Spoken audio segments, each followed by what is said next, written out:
अस्सलाम वालेकुम। मैं सिटी मिठवार बाबा हला शाद नंदी बेटा ये जन जा बैट एक अखर टे बैट बाजी पार्ट नंबर 56 उम्र टब मोहम्मद सिटी को मिठवार बाबा हला वॾी टाइन वेट में बई लप ॿियाई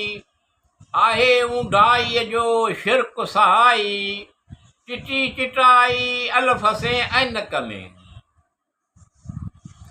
माड़ीअ चढ़ियो मोरड़ो वॾे दिलू माड़ीअ चढ़ियो मोरड़ो ॾेई दिलूअ खे दिलू राय खे डाह माड़ीअ चढ़ियो मोरड़ो ॾे दिलू राय खे डाह शिकारी चढ़ी विया काल कलाचीअ ॾांहुं जो घिड़े सो नाम नान जो घिड़े सूटा न को जो को कट कुन में मुंह उधरिया मछड़ा अल्लाह घाटू आण मियाँ मडारन से मुखे काडर वज मकान हट मुझे हाण फडर लढो जिन जो विरद वज़ीफ़ा विसरिया नकी रही नमाज़ हींअड़ो बहरी बाज़ चाहे वियो चंबन में माड़ीअ चढ़ियो मोरड़ो ॾे दिलू राय खे डाहूं मटारा मरी विया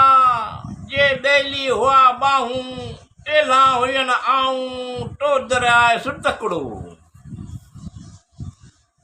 वाजट वेरागिन जा मोड़ वटे वॾो माल मकाला मह डठिया केही वटन काल न का माज़ी मन में न को इस्तक़बाल आऊं न जीअंदी उनरे हासिल जे हाल ला इलाहा के आरसी इल्लल्लाह से देख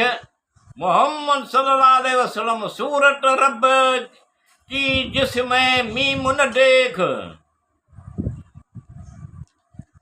खड़ पांडी दे पंहिंजो मियाँ मेहरबान मदद कर मुरीद टे सभई पिरी सुल्तान डराटो ई दीवान घाई सघा थिया अडियूं ठविया में नेरन सो सूढा निकिरी कुंजूजे कुरफन जूं सांडण सूर थियाम संजे होट वियाम सुबह बढम संदराओ सुबह बढम संदरो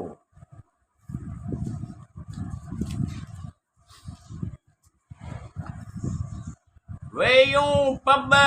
पहनी खीरूं खाओड़न जूं आउटन ॾोठियण जो पुछां पेर पई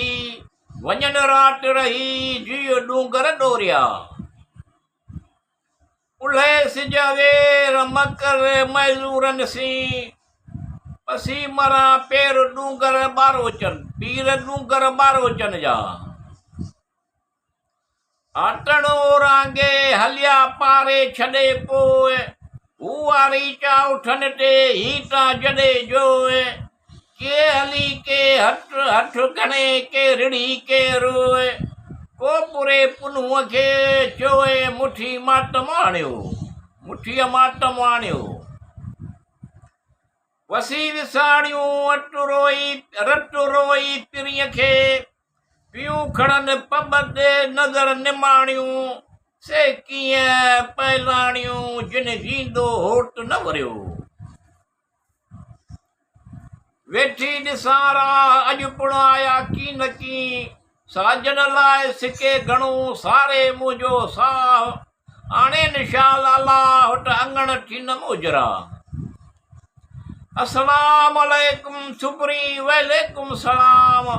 खान विहारियाई खट ते जीअ बराबर जाम कर वञण जी काम मोकल घुरम मोजा पिरी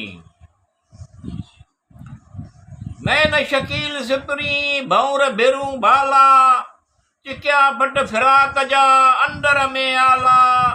यार मेरी या अल्लाह जंहिंजी सोहबत कान सिके हियूं निमाणीअ नसीब थिए पिरीअ पेशानी से कीअं विन में विसरी जी अंदरि जानी